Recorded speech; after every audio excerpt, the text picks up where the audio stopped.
welcome everyone. It's 4:30 on my computer, so I would like to welcome everybody. And this is Advancing Intersectional Racial Justice Workshop Series. And this series is sponsored by the University of Arkansas Humanities Centers, and we really appreciate this opportunity to discuss possible ways to shift our institutional practices and campus culture through our research and teaching practices. My name is Injeong Yoon-Ramirez, and I'm an endowed assistant professor of art education and affiliate faculty in gender studies. I'm very honored to host this event with my awesome colleague and friend, Colleen Thurston.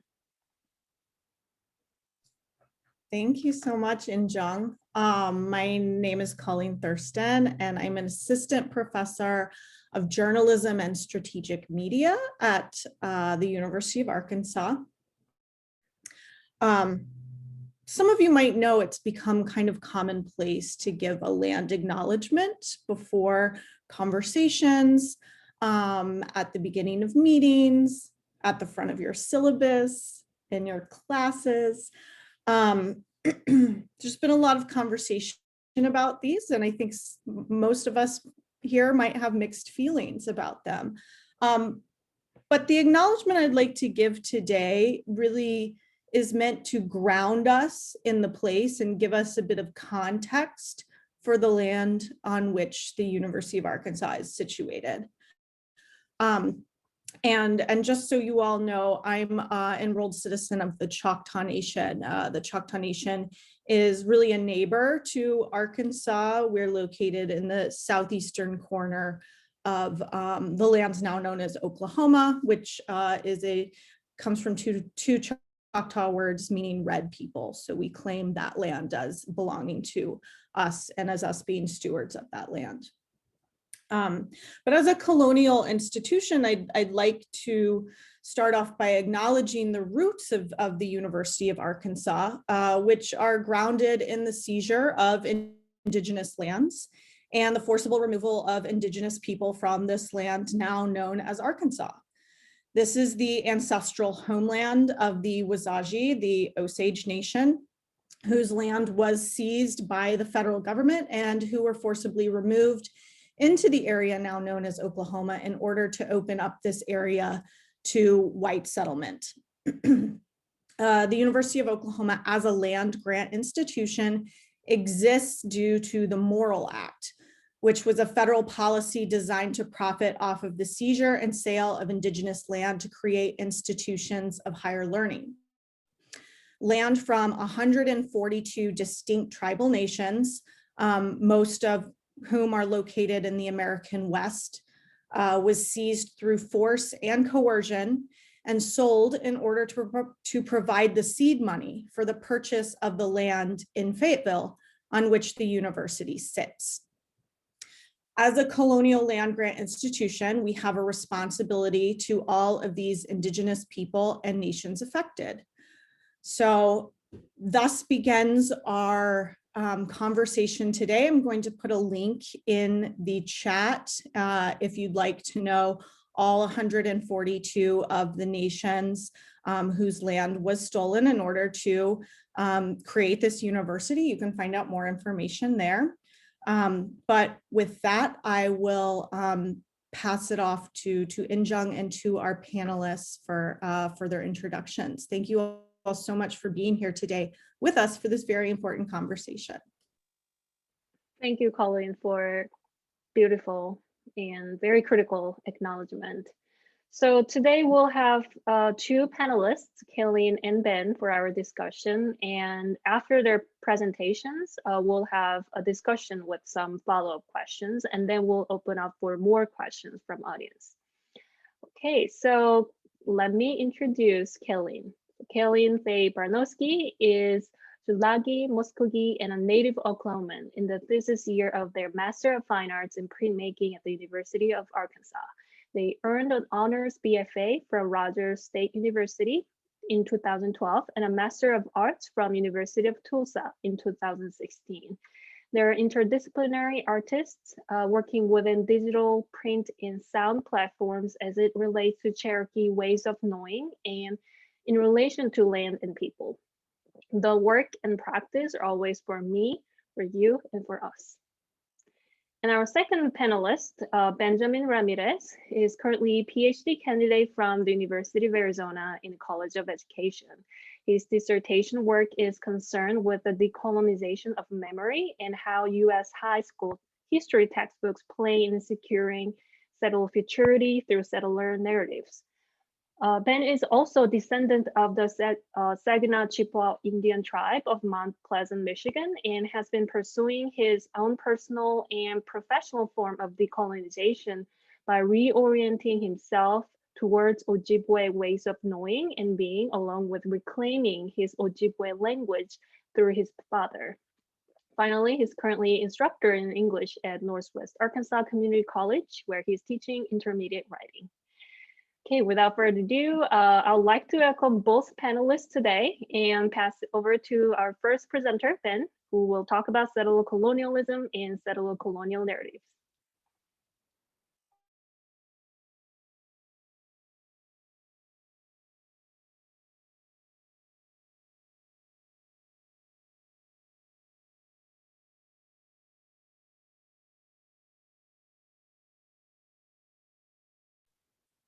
There we go, I had to unmute.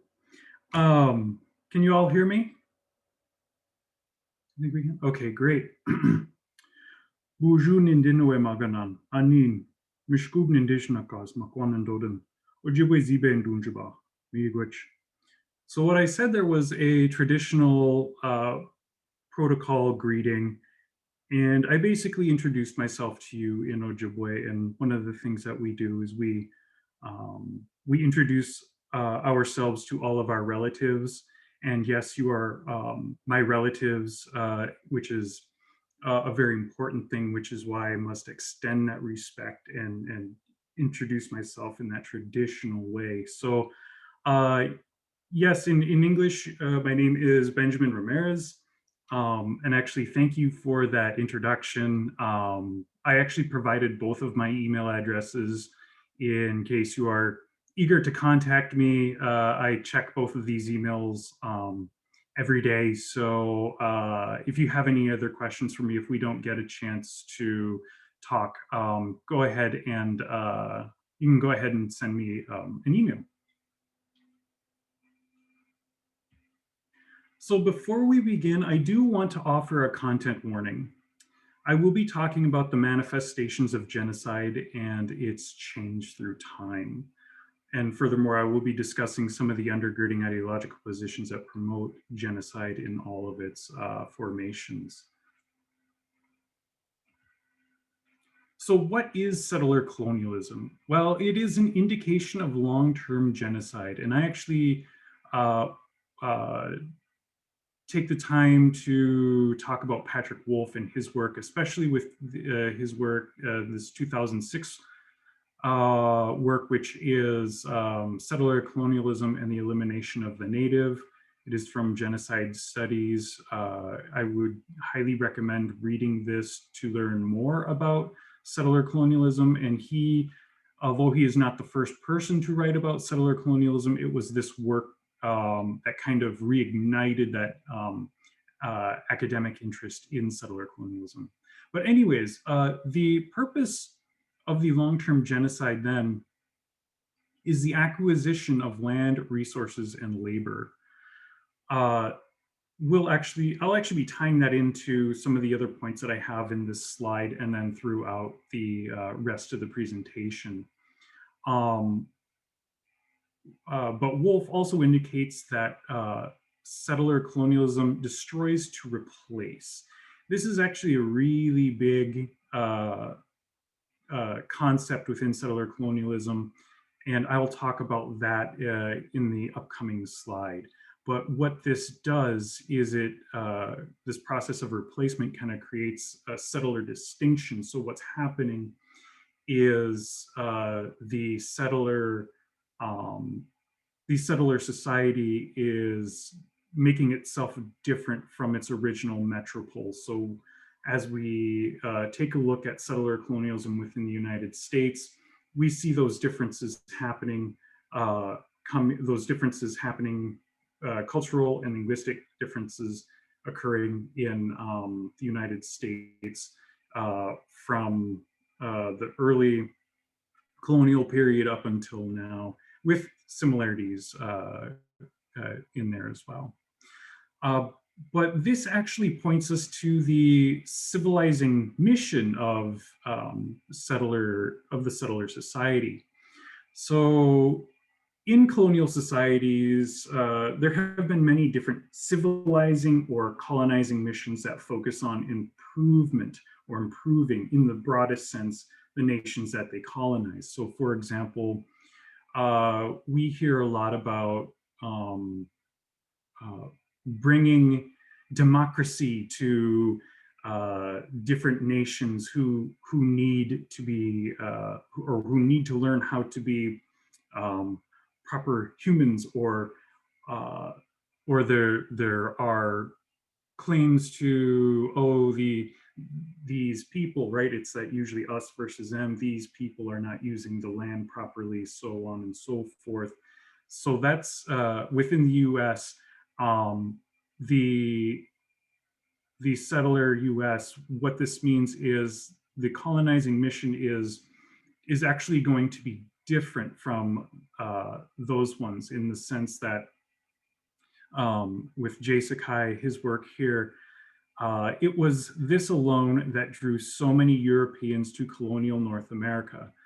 The dream in the settler mind of each man becoming a petty lord of his own land.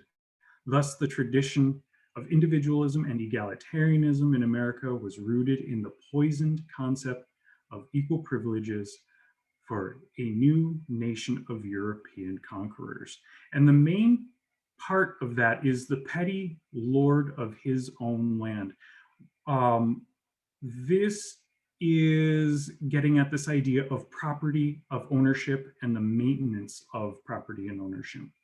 To move just a little bit further ahead, this means that settler colonialism is rooted in white supremacy. And from white supremacy, we get anti-Blackness and anti-indigeneity. And miscegenation is this idea of blood quantum and potency of blood. So with anti-Blackness, it is the blood quantum is, we may have heard, is the 1-drop rule, or 1/32 Black or African ancestry. For Indigenous peoples, that blood quantum is much higher. They need to be full blood, half, or quarter. And the reason for those things, the potency, the difference in that, it has to do with property. So if we look back at that original point up here for the acquisition of land, resource, and labor, we can see exactly how this ties into white supremacy, and how this ties into this idea of becoming a petty lord of land. And so with that, we need settler narratives. We need those anti-Black narratives. We need those anti-indigeneity narratives in order for the settler society to maintain its oppression on Black and Indigenous peoples, or African and African-American peoples. So some of the key concepts, again, destroys to replace. Now, this concept is, again, it's very broad. It's not just the physical removal from land and renaming it. That's part of it. And one of the things that happens is when places get renamed, we typically we'll hear something like Devil's Lake, Devil's Den, Devil so on and so forth, when in reality, it was originally named Spirits Lake, Spirits Den, Spirits Mountain. So that is one form of destroying and replacing, and we have to think about what that does not only to the survivors of that destruction, but what it does to the people who benefit from that destruction as well. Now, the other part of destroying to replace is very much connected to this idea of assimilation and forced assimilation, especially. So when we talk about Indigenous peoples and assimilation, it was the removal of Indigenous language. It was the removal of Indigenous culture. And it was then replaced with English and replaced with white or Western European ways of knowing and being. So that's another form of destroying and replacing. And that's one of these, again, another really important concept. And so what we're kind of moving towards here is this strategy of elimination, this idea of structural genocide. And Wolf is actually really intentional with his use of structural genocide. He uses it because he's trying to avoid the hierarchy among victims. In other words, it stops people from saying such things as one type of genocide being worse than another. So saying linguicide is not as bad as ethnocide, when in reality, all genocide is morally reprehensible. And then we actually need to connect this to the frontier and post-frontier. And this is with time and temporality. So what does this mean for genocide? Well,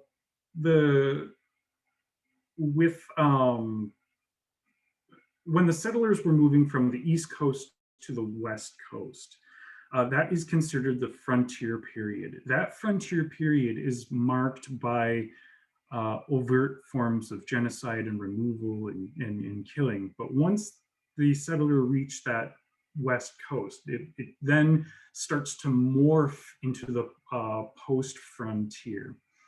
And so with the post-frontier, killing, outright killing does not end. It takes a back seat to assimilation. And so this is very much where kill the Indian, save the man policies, practices are then put forth, and then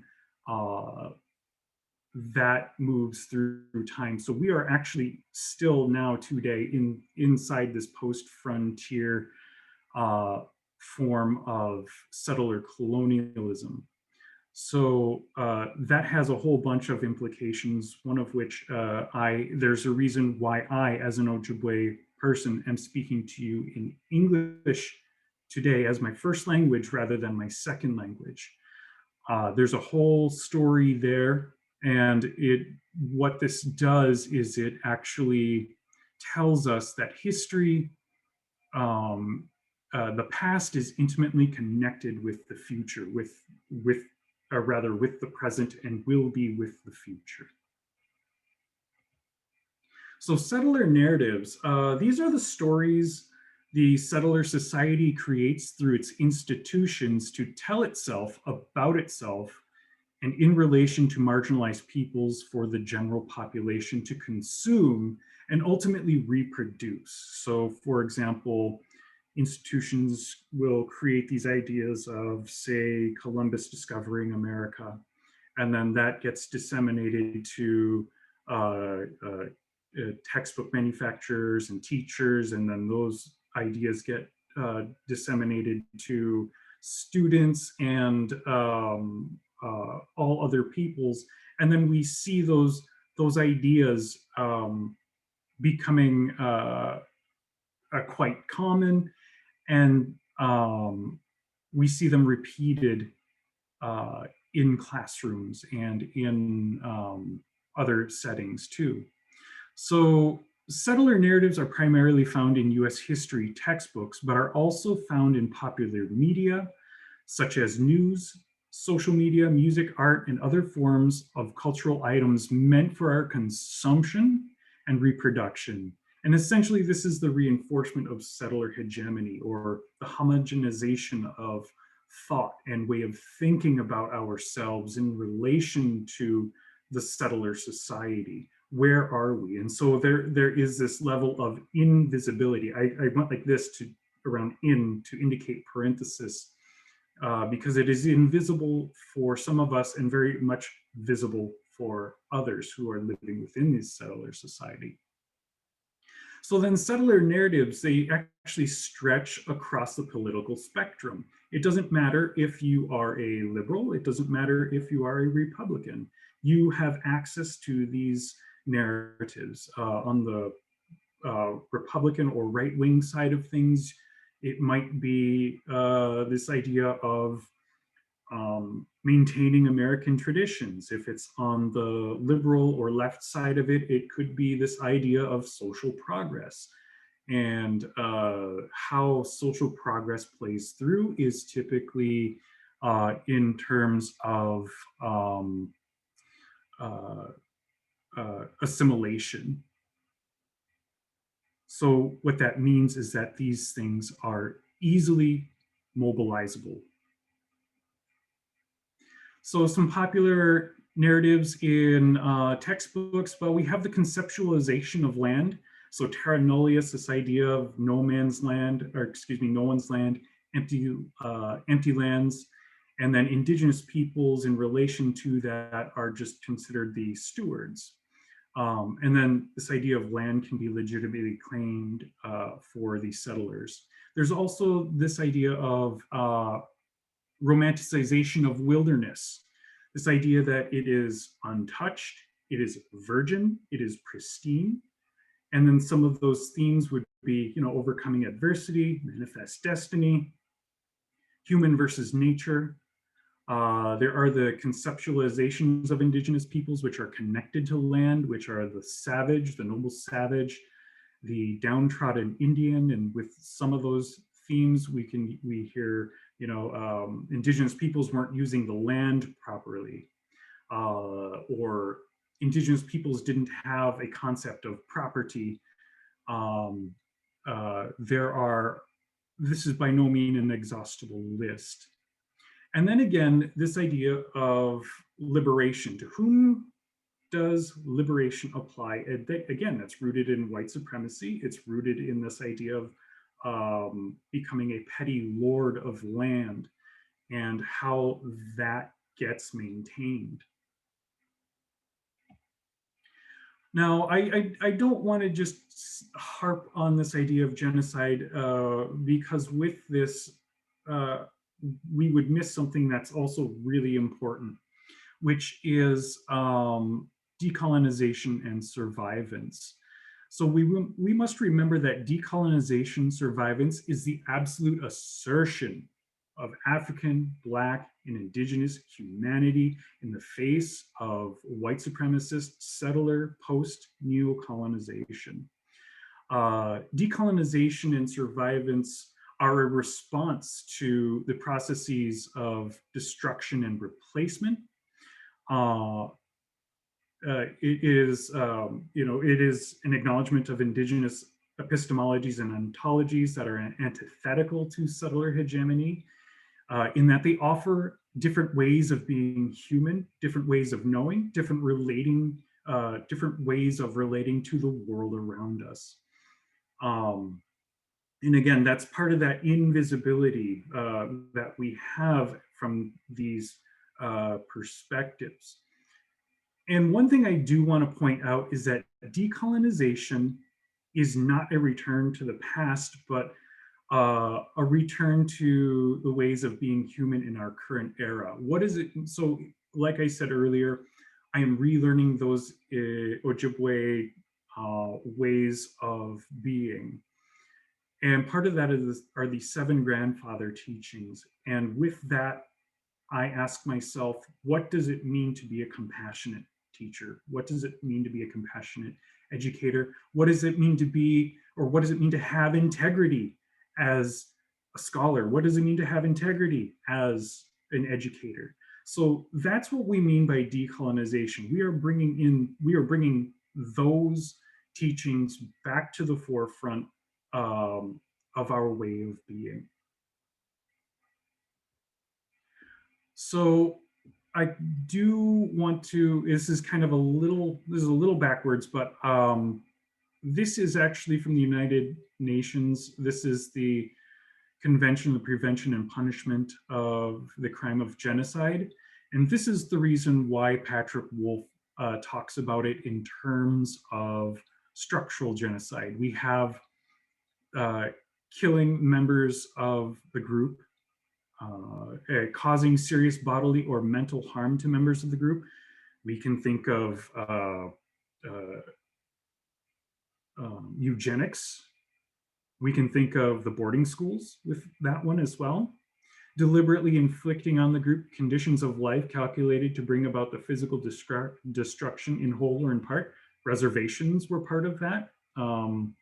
Given a lot of the lands were indigenous peoples were not able to farm in some cases, and others with land allotments and issues with that as well.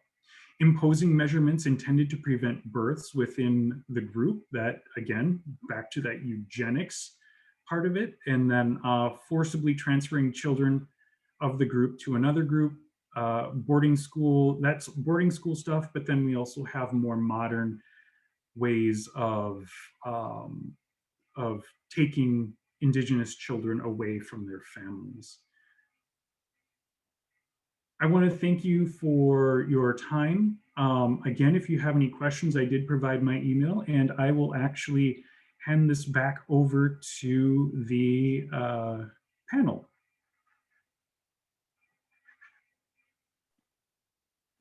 Thank you, Ben, for this really important discussion and kind of layout for kind of our understanding on settled colonialism. So now we're gonna have second panelist, Kalyn's presentation. Thank you. Let me share my screen really fast.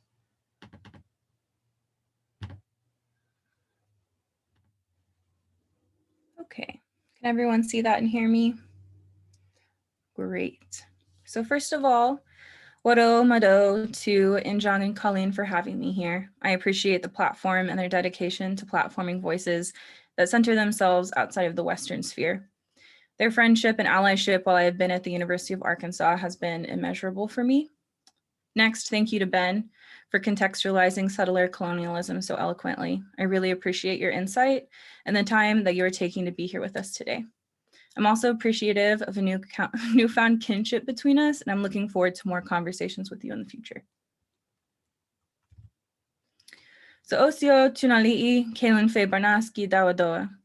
Hello, friends. My name is Kalyn Faye Barnoski. Like Injeong already stated, I acquired an honors BFA in 2012 and a Master of Arts in 2016. I'm in my final semester at the University of Arkansas pursuing an MFA in printmaking within the School of Art. I am Chalagi and Muskoke, Cherokee and Muskogee Creek from Tulsa, Oklahoma, but have resided here on the ancestral homelands of the Osage Sioux Caddo, otherwise known as Fayetteville, Arkansas, since 2018.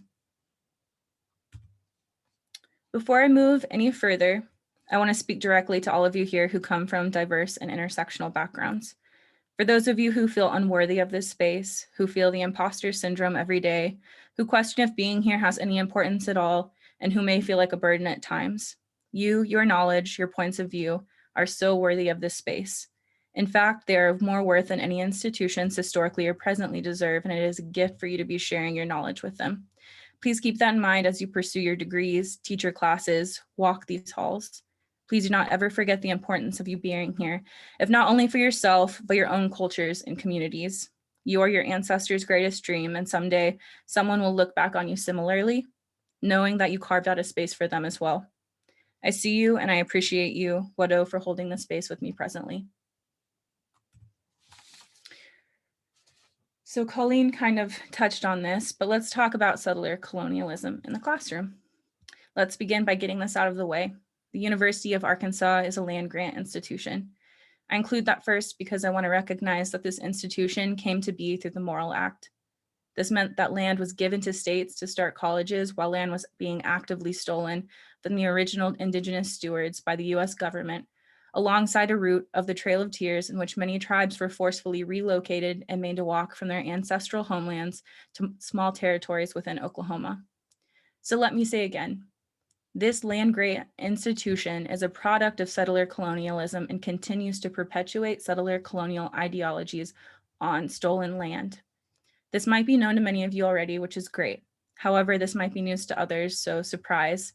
This information is an uncomfortable reality of the university's history that needs to be acknowledged because it remains complicit to this day.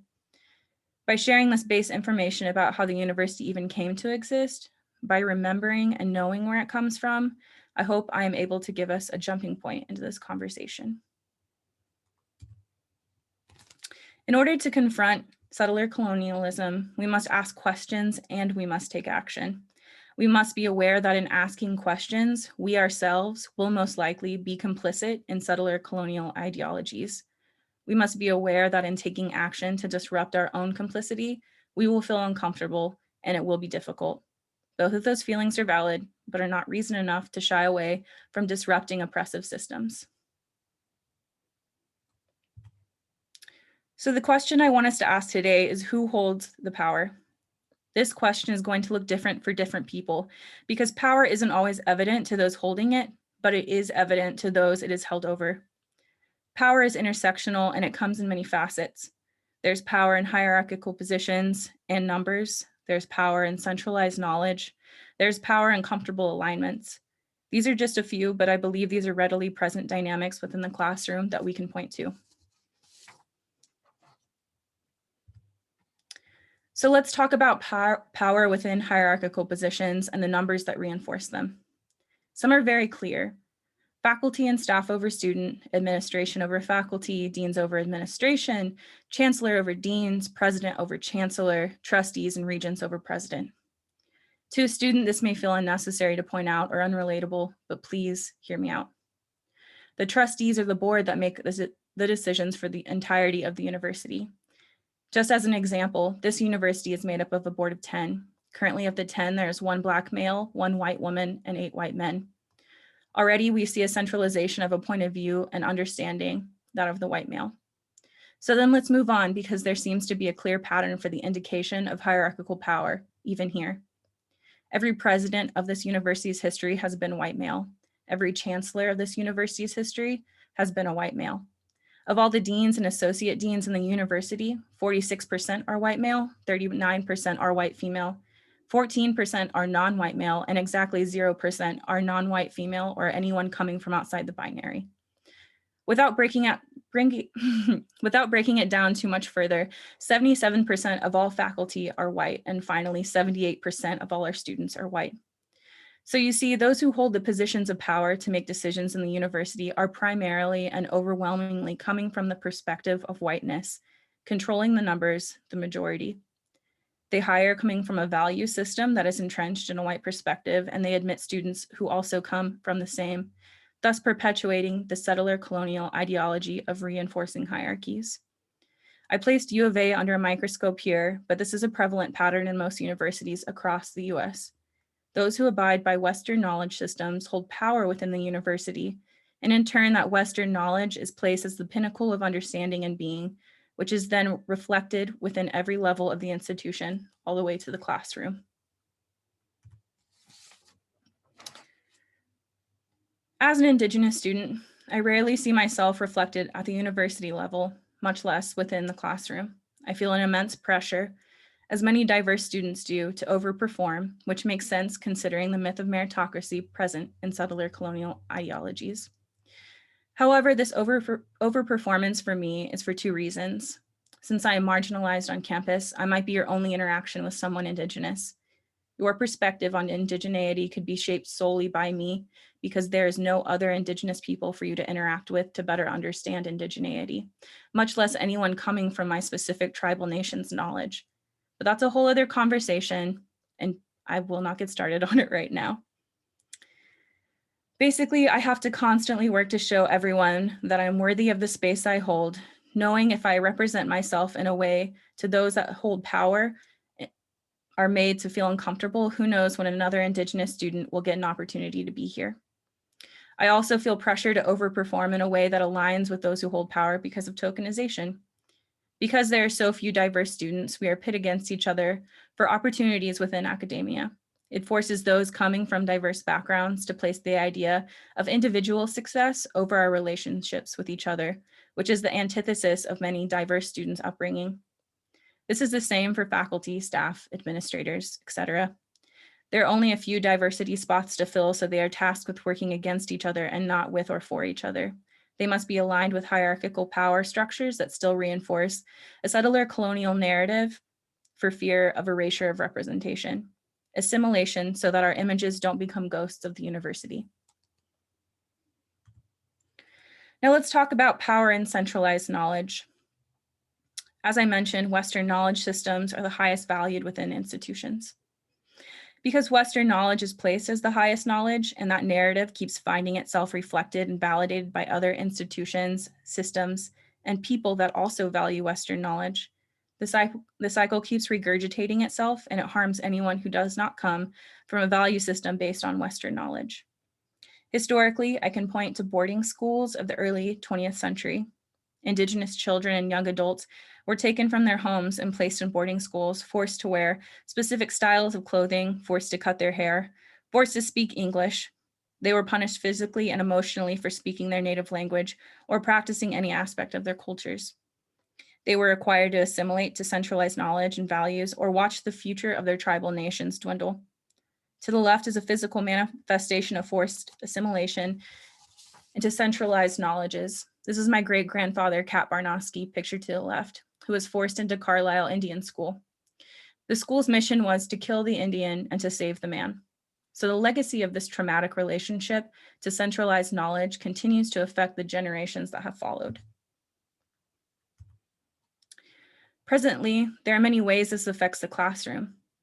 It is seen in the same civilizing mission that was forced upon Indigenous children and families. For students, this can look like faculty pushing you to code switch, to write or speak in a professional manner that aligns with the institutional norm. It can also look like faculty undermining knowledge coming from cultural, racial, gender, socioeconomic, or ability experiences, understandings, or ways of being, to replace it with a theoretical understanding because they themselves have no true experiences within it.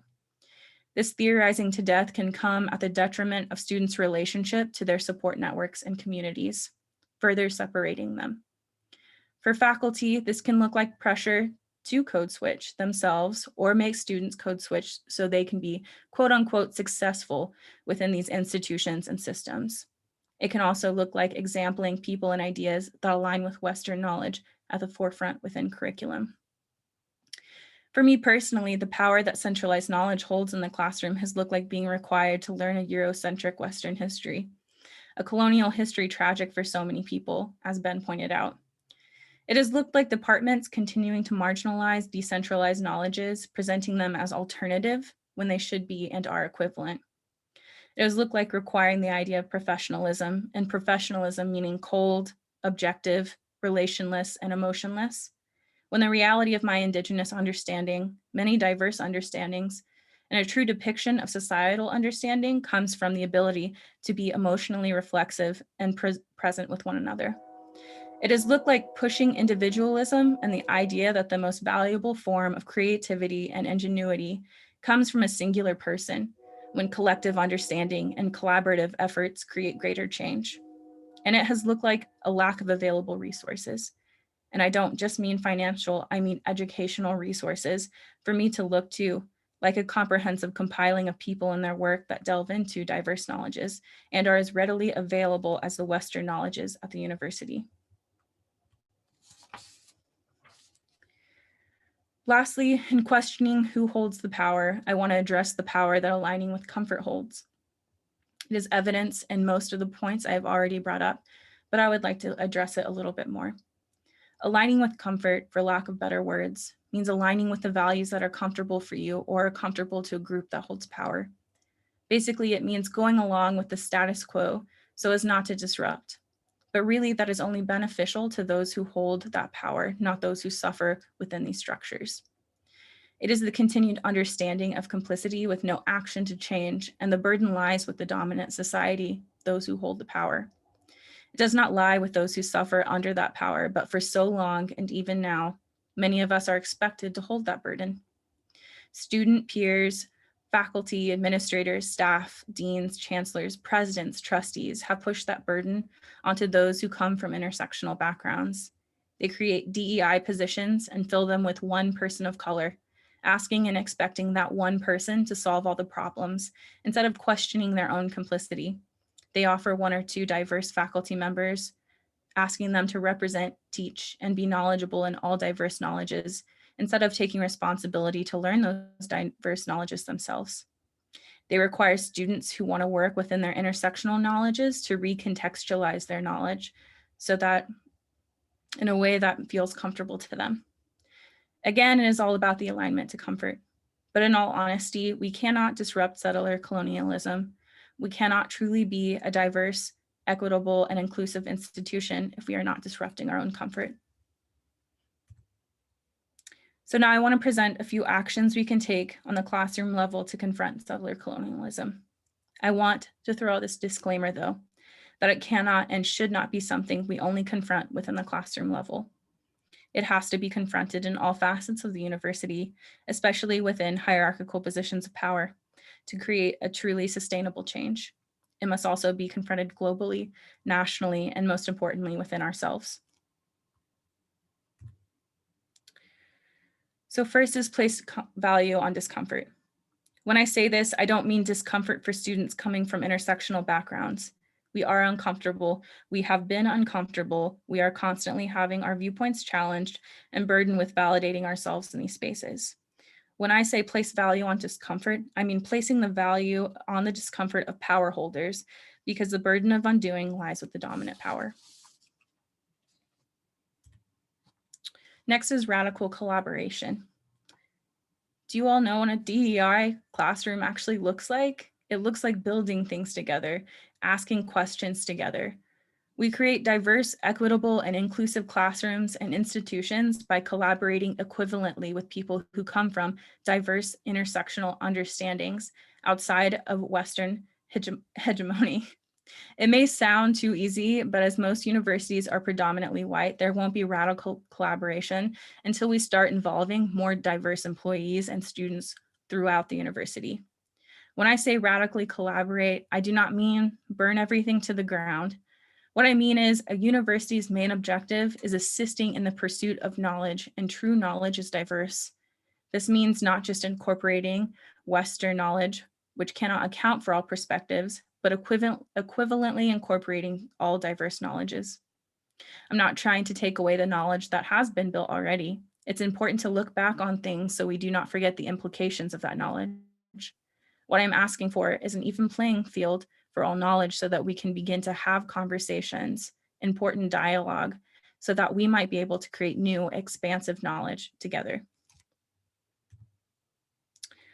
Next is no more marginalization of diverse knowledges. I mean this totally and wholeheartedly. Please stop separating diverse knowledges and their discourses as if they are alternative or in your peripherals. An example being Native American art or critical race theory. Yes, these classes do deserve their own courses, but what I'm saying is they should be required within the main discourse and then offered as specialization moving further into student study. Next is greater cultural intelligence.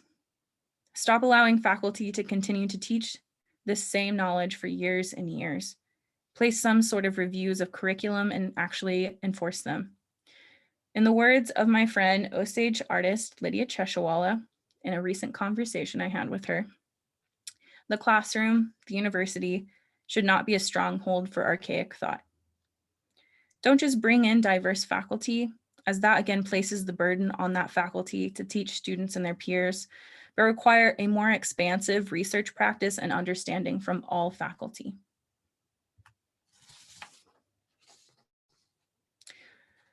Last, we have resources. I spent way too much of my time here searching for knowledge that didn't exist here or in any university, just to validate what I was making to faculty in critiques or in the classroom. Like my diverse peers, we waste so much time searching for resources rather than actually working. It's exhausting and requires us to work so much harder than our peers who align with Western knowledges. I would love to see an ongoing collection of resources that faculty can point to in the classroom so that we as students aren't fighting an uphill battle. Accessible, diverse knowledge is being platformed in the classroom and in our libraries. And quickly within the realm of resources, I would also like to point out the financial resources go a long way. Because of the settler colonial nation we exist in, the same systems that create hierarchies of power within the institution are reflected in the nation as a whole. This means many people from diverse populations don't have the same financial means as those who value colonial ideologies. This then means that diverse peoples cannot afford to go to school and everything it entails from tuition and fees to living expenses and transportation. Offering financial resources is a way to bring in more students from diverse populations, which will in turn broaden the scope of knowledge within the university. And I'd like to end this lecture with a quote by Lila Watson. "If you've come here to help me, you're wasting your time. But if you've come because your liberation is bound up with mine, then let us work together." Settler colonialism has bound us all together, and it is to the detriment of us all. If we are to be truly liberated in the classroom and at the university level, we must recognize that true liberation comes when we are all free. So I hope you take the time to confront it at the university, in your classroom, and within yourselves every day. And quickly, I'd like to say thank you to the following people for their knowledges and resources. Some are friends and peers, educators, others are poets, writers, researchers, activists, and culture keepers. They have all played a role in my learning and unlearning. The culmination of their knowledge has helped me develop this presentation, and I would like to honor them. So finally, Mado, thank you for having me here today, and Injeong and Colleen. Thanks to Ben for speaking today, and thank you all for taking the time to be here and listen. I appreciate you all. This has been a great experience, and please reach out anytime you need it.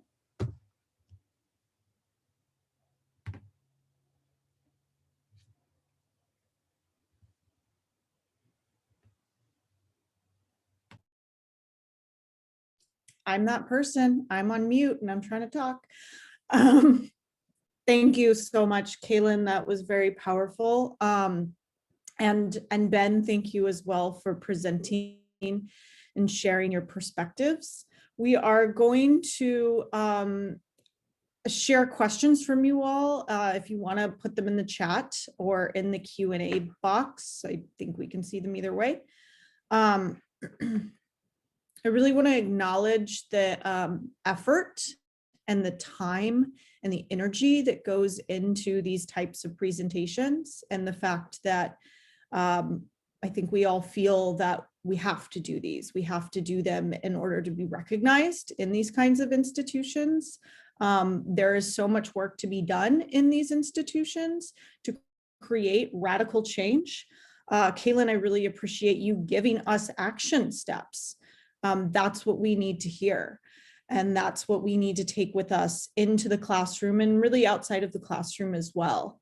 But I do want to acknowledge the great burden that is put on the both Indigenous and other marginalized people that have been actively marginalized in these institutions, and how the weight that is on our shoulders is much greater. As you mentioned, the statistics, we are 12% of faculty and 22% of students. Maybe those are switched, but I do want to really acknowledge how much work goes into this. Kalyn, you talked about this. You talked about your experiences in these institutions. And I'm hoping that we can expand on that. Ben, I know both of you have had educational experiences in places that are, maybe there's a little bit more Native visibility, maybe there's higher Native populations. And I'm wondering, what have your experiences been within educational systems. So since Kalyn, since you already kind of spoke to that, I'm wondering if Ben, we can have you answer that, and then Kalyn, if you could come back and give us some little bit more information.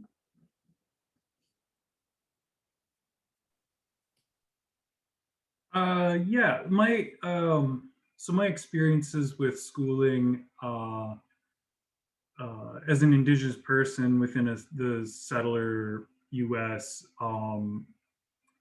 Has been extremely trying and tiring. And there was a point where I didn't even think I would graduate high school because this way of well, my experiences in education were very much were very negative. So from elementary school, I started my only access to that time because my parents divorced when I was pretty young, so I didn't have a chance to see my father that often. And then and there were some other things going on there, so my access to Ojibwe ways of knowing and being were extremely limited. Even though I'm right there, I was right there in Minnesota. It was very limited. In elementary school, I heard a lot of the kind of noble savage stuff. So like the Indians are helping helping the settlers, and it's very surface level whitewashed kind of stuff, but it was the only thing that I had access to that I would glob onto and really find myself connecting to those settler representations of who I was supposed to be.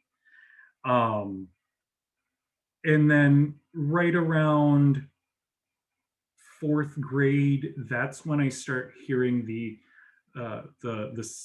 savage stereotype. The American Indians are now attacking these poor settlers who are just trying to make a better life for themselves, and without any context of settler encroachment on Indigenous lands and what that meant, how those things were happening, and how Indigenous peoples were defending those stories. That again, it was surface level ways of kind of explaining those things. And then right around middle school, high school, that's when they just go full on savage stereotype. And that was really hard. I really liked history, and I really thought it was an interesting topic, but I dreaded the American history stuff because of that. And then the other kind of experiences when I would even try to talk about being American Indian in schools was very much hostile. I would say, oh, I'm Ojibwe, and a teacher or a student would say, oh, you're Ojibwe? Can you speak the language? No? Well, how can you be Ojibwe? Those are the kind of experiences that I had. I even had those as an adult as well, in university settings, where I would say, you know, oh, I'm Ojibwe, and then the students would say, oh, you get to go to school for free, good for you. Stuff like that. Very overt kind of ways of trying to, what's the word here? Challenge my indigeneity, challenge my Ojibwe heritage, and it's really kind of interesting because I went to Central Michigan University, whose mascot is the Chippewa, and I'm actually a descendant of the Saginaw Chippewa Indian tribe, which is right next door. So there's a whole thing there, but that's perhaps another thing that we can talk about later. I'll pass it over to Kalyn. I've talked too much. So.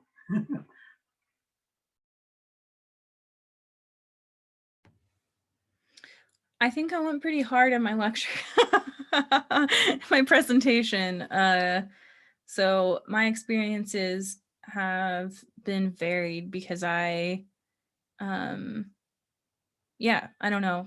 I've had a lot of professors ask me to speak the language like Ben, especially growing up, like early years during historic, like going through history.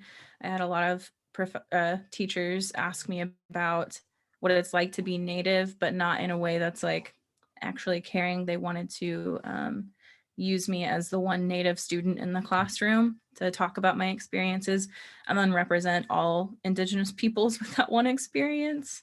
Again, like I kind of pointed to in my presentation.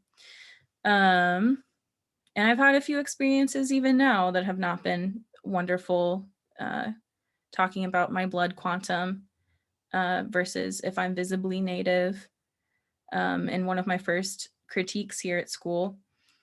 And then having research that I talked about and compiled myself, and just to validate myself, had all of my books out so that someone could see it and they would know that I had books, published books, not just hearsay.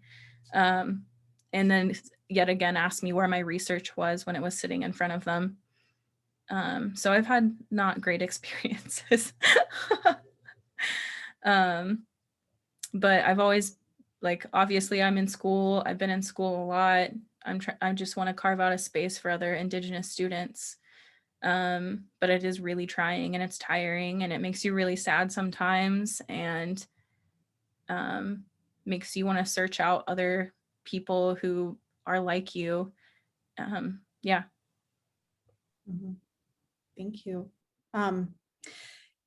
Yeah, and I think like you mentioned people questioning your blood quantum or trying to quantify how Indigenous you are. And I feel like that's one thing that I have really seen and experienced a lot, especially in Arkansas, especially. There's a lot of people that have these familial stories that, you know, they have an ancestor that's usually Cherokee.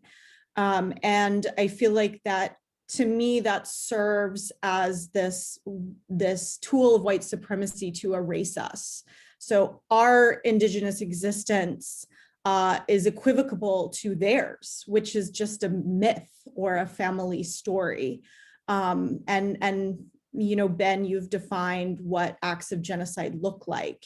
And when we're actively erased in those ways in institutional settings, that erasure does contribute to our genocide. I think we do have a question in the Q&A box, but Injeong, you had a question as well. Yeah, I guess, you know, I'm non-Indigenous, obviously, panelist here, and I loved the Kalyn's last slide about, you know, that how non-Indigenous or even immigrants, myself as immigrant, is also bound up with settler colonialism in the United States, right? Although it's not, maybe not my ancestors' responsibility, but it is currently my responsibility to engage with the settler colonialism and how to really challenge it. So my question is, you know, especially for non-Indigenous teachers and scholars, what are some ways to address and critique settler colonialism? And I actually attended Critical Asian American Ethnic Conference last weekend, and there's quite a bit of Asian scholars or Asian American scholars who do the work on Indigenous philosophy, and we talked about this discomfort and almost guilt that we're doing the work that our identity is not necessarily affiliated with, right? So I think that, what are some thoughts on you know, teaching and critiquing settler colonialism as a non-Indigenous scholars and educators?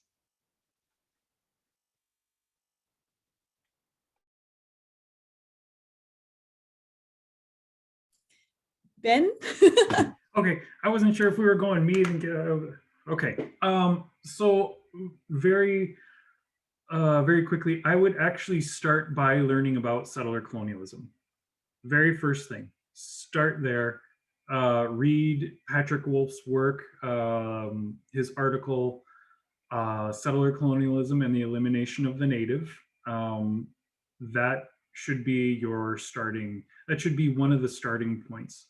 You can also, if you have access to it, go take a look at settler colonial studies, and just start reading, start looking at that stuff, and get ready to feel uncomfortable.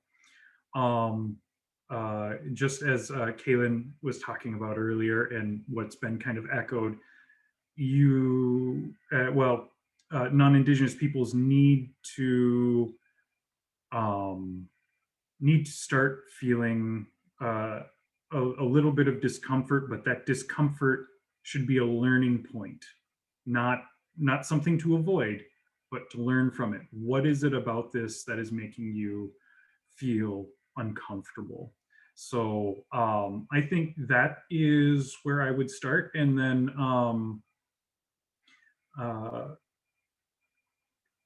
I would also recommend reading Decolonization is Not a Metaphor by Eve Tuck and Yang. Forgetting Yang's first name, oh my goodness. But anyways, I would start with that one as well, because they are really critical of people, of non-Indigenous peoples, especially calling works decolonizing or decolonial, when in reality they would be more in lines with, say, social justice work. So that is also another area where you would, where I think non-Indigenous peoples can start.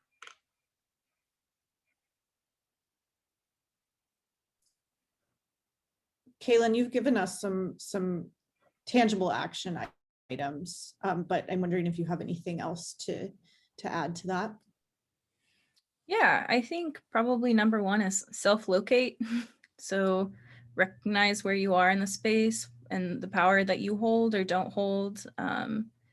Recognize where you do and don't align with Western knowledges. That's a really big part of any Indigenous framework, is just self-location, knowing where you are, knowing how you got there, knowing how that affects the people who come after you. I think that in addition to the writers and the books that Ben suggested, anything from Linda Tahuai Smith is amazing. She's a great educator. Robin Wall Kimmerer is also great. And there is a wonderful teaching resource called Making and Being, and it's by Carolyn Woodard and Susan Jehoda. And they also incorporate many diverse voices, and it was a collaborative effort to create. And I think that is a wonderful, I just think it's a wonderful framework. I want to do a quick shout out, actually one followed by another. We had a guest speaker earlier today on campus, hosted by the university, who is from the University of Alaska.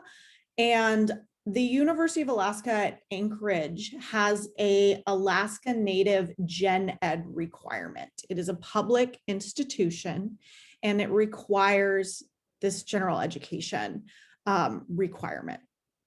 I'm redundant with my requirements. For me, that is an action item. I do not, as Kalyn mentioned, I do not think that we should silo this kind of information, but it is a place to start. Indigenous knowledge should be centered within curriculum across the campus. It should not be othered, but I think a place to start is to at least require that students at this university know where they are, centering ourselves in a place, knowing where we are, and knowing about the people that have made this place possible, not by choice, but who have established this place of learning and teaching. Summer Wilkie is in the chat and she has a question. My second shout out is to Summer, who is doing amazing work on campus here to increase visibility and representation of Native people on campus. So Widow Summer, for your amazing work and for always showing up and joining these conversations. That is work in itself. So thank you for doing that. And the question is, the unequal burden on marginalized people to represent, educate, step into leadership roles at every opportunity, etc., seems essential to equity to me. That appears to be the phase we're in of decolonizing. Do you see it differently? If you think this burden is unavoidable, then how do we take care of ourselves and sustain this work? And this question is for anyone and everyone.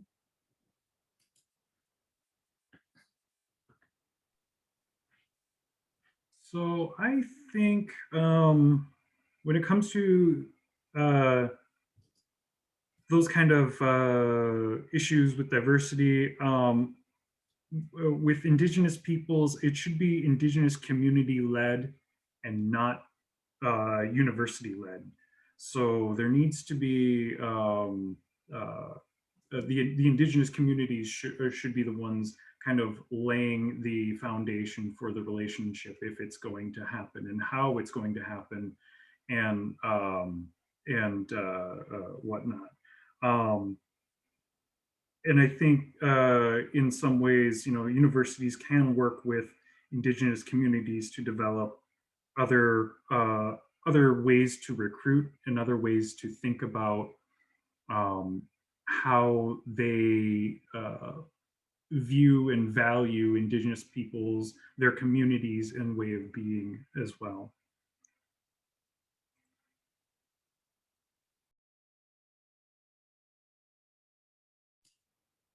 I know we're a little bit over time, so we need to wrap up. And I don't want to take anyone else's time, but Kalyn, do you have anything to add to that or final thoughts?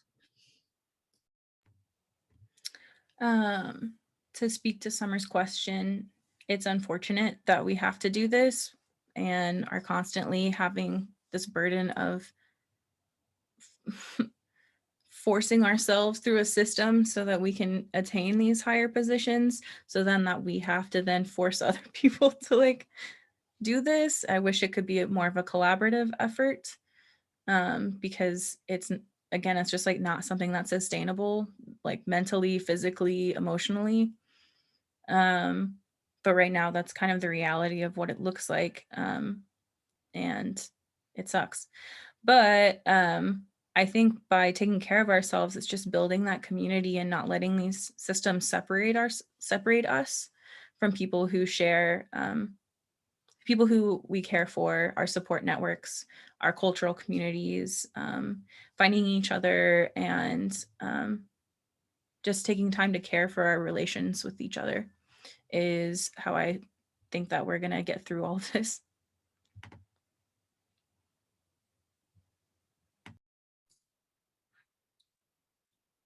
I think we have to wrap up, but I think we've shared email addresses if you all have further conversation or want to offer support in any way.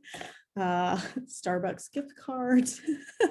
I don't think I'm legally allowed to ask for that, but anyway, that's what decolonization looks for me today. Thank you all so much. Thank you to the Arkansas Humanities Center for supporting us. This is the first of a 4-part workshop series that that we will be hosting both this semester and then into the fall. I know everybody is very Zoom fatigued, so we're trying to just do 2 a semester. And that also gives us time to really think about action and think about how we can transform the university, how we can advance intersectional racial justice, and create supportive learning and teaching communities. So thank you so much, Ben and Kalyn, for being here and doing this work. And I wish you all the very best. I can't wait to see you in person. And that's all from me. Injeong, if you have final thoughts. Yeah, I think it was a really great conversation. And like Colleen mentioned, we are so grateful for this opportunity to start this conversation. And we really hope that we can create some sort of online space where we can share all the resources that we mentioned and beyond, and also share the link of recording today and books that we mentioned. And there will be more lectures coming up, and we'll definitely share those information with you all through emails. But like everybody else, we're also kind of like exhausted with all these Zoom lectures and organizing just online. So we hope that we can see you all face to face in the fall, hopefully. So yeah, and thank you very much for attending today and sharing your thoughts. Thank you all. Thank you so much. Have a wonderful rest of your week, and we'll see you again soon.